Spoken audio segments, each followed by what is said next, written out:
Good morning, my name's Tommy, if you don't know me, and today I want to talk a little bit about rice because it's rice harvesting, but first I'm going to make my breakfast.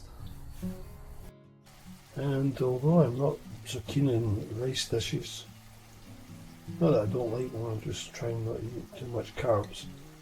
My other half's mum made this morning. It's like a porridge. It's already hot and cooked for me. And normally what you do is you just add an egg to it. However, I like my mushrooms and my tomatoes, so I'm cooking these at the moment, and I'm going to add some eggs to this, and then I will add the rice. The mushroom types that I've added, for anybody that's interested, are the mini oyster. Just slice them down the middle and have them, and shiitake. I love these, I think these are brilliant. They're quite a dense mushroom and very strong flavoured, and they soak up the juices from my pan. So they're my number one, I think. That's that. And that'll taste a lot better than it looks. And this is the final result. It looks a bit better when it comes out the pan. It's like a porridge they do, but it's made with rice. It's got various herbs in it, which gives it a lovely smell, and it's some garlic, which I also added to my mushrooms and tomatoes, and egg. And it is yummy.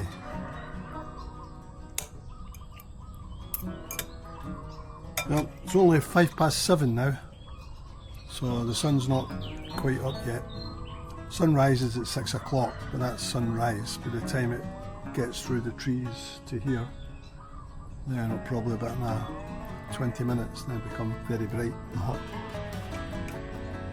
Anyway, the rice harvest is over here. It varies at different places. Some of the YouTube ones had finished before we even started here. I say we, I don't have anything to do with it, I just take some photos on it. Sometimes I help a little bit when it comes to spreading the rice. It depends how many people have turned up, and usually there's a decent amount of people to handle it. The first time I get involved in it, I helped a lot, and they actually left me to it.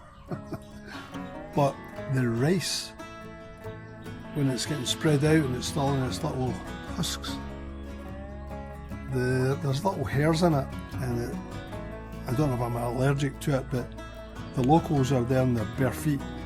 I've got to wrap up, or I end up coming out in a rash down my leg. Anyway, the rice goes through various stages. The first stage is obviously planting the seeds, which I've not bothered to show any, but the seeds get planted around about June, and in October the plants are almost like fully grown height-wise, and they're lush, they're a lovely green. The whole countryside is a beautiful green, and then as it starts coming into the mid to end of November, the green fields start turning a beautiful golden colour.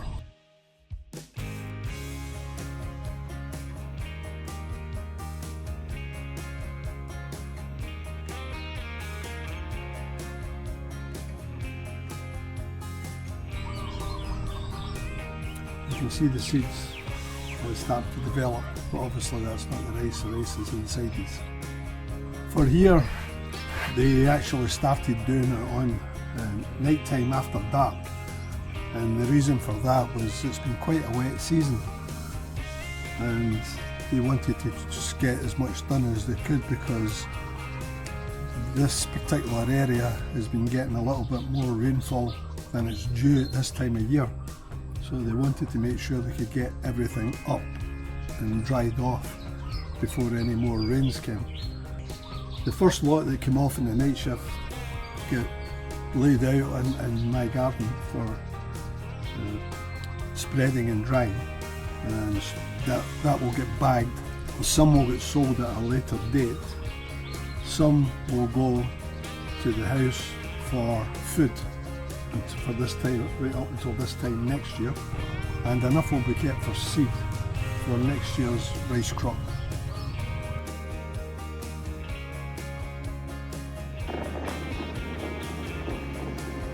Waste coming out. Not much waste coming out. Cut from the top because all they need to do is take the waste seed off and they leave the stalks. The daytime you can see it's going into the lorry, and that will take it straight to the processing place.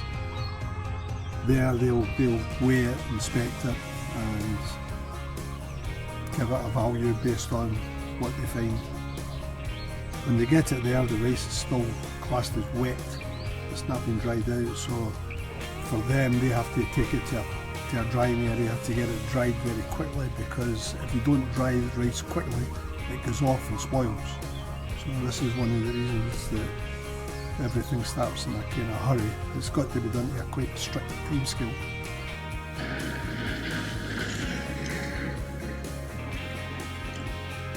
The land gets left for a few days to dry out because there's still quite a bit of water in it. Then my other half's dad hires a baling machine, and it comes round the dry fields. Not all the fields are totally dry at the moment, but it comes round and it starts pulling up all the leftover straw that's been left from the rice plant, and that turns them into looks like bales of hay. That will get stored in an outside shed that we've got, and that will get used for feeding their cows. The cows enjoy this hay, and it's a good source of food, because once the rainy season comes they can't get into the fields. At the moment the cows are back in the fields again.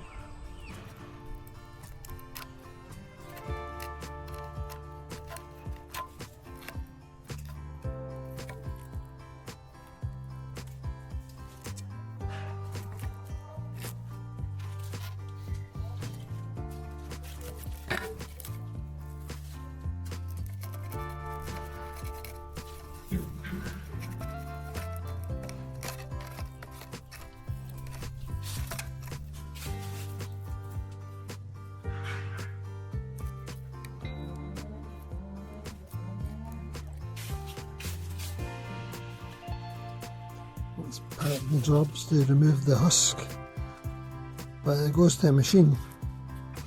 Excuse my dirty attempt, but the finished seed for eating is obviously the white one.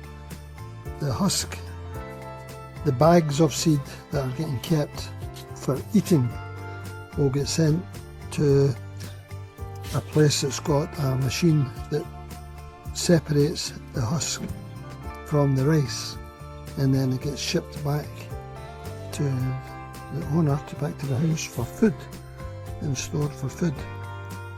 The rest of it will get stored inside the husk to keep it, to make it last longer. This is done as an exchange deal. The husks go to the pig farms, so the person that takes all the husks gets to sell the husks and returns the rice to the owner. So business for two people, and both people happy for different reasons. Well, it's scorchy on out. I'm thoroughly enjoying a nice bit of warmth and a cup of hot coffee, which probably seems a strange mixture on such a nice day. I like my hot coffees. Anyway, I hope you enjoyed the story about rice on this rice farm. It's a brief story of what actually takes place, because it takes place over days. The different machines coming in, it doesn't just happen, especially the baling machines a couple of days after the rice is actually harvested. And the spreading takes up most of this garden, and that's over about 3 days as well, so as not to drag it on too much. I've put a few snippets of different videos. Probably got about 100 hours of video of the whole thing, so I've got a feeling you'd never last that long. So hopefully you've got this far, and if you have, thank you, and I hope you enjoyed. So take care, whatever you're doing, wherever you are, just have a wonderful day. As the cup says as well, believe in yourself, because if nobody else is bothering about you, nobody else believes in what you're trying to achieve and what you want to do, just do it anyway. Because the number one person that counts is yourself.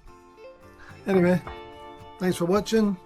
Bye bye, Sabadi Crap, and hopefully you'll come back again. Bye bye.